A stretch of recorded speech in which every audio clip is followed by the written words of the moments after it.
বাসলে ভালো কেউ কি এমন পাষাণ হয়ে যায় যে নিজের সুখে মনের মানুষটাকেই মেরে যায়। হায় রে বোকা মন আমার, শুনলে কারো সম্পর্কে মন্দ ধারণা আপনি করেছেন, কিয়ামতের ময়দানে আপনাকে জবাবদিহি করতে হবে মন্দ ধারণা কেন করলেন। প্রমাণ কারণ পিয়া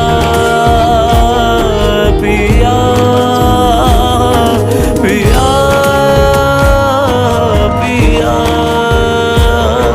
পিয়া।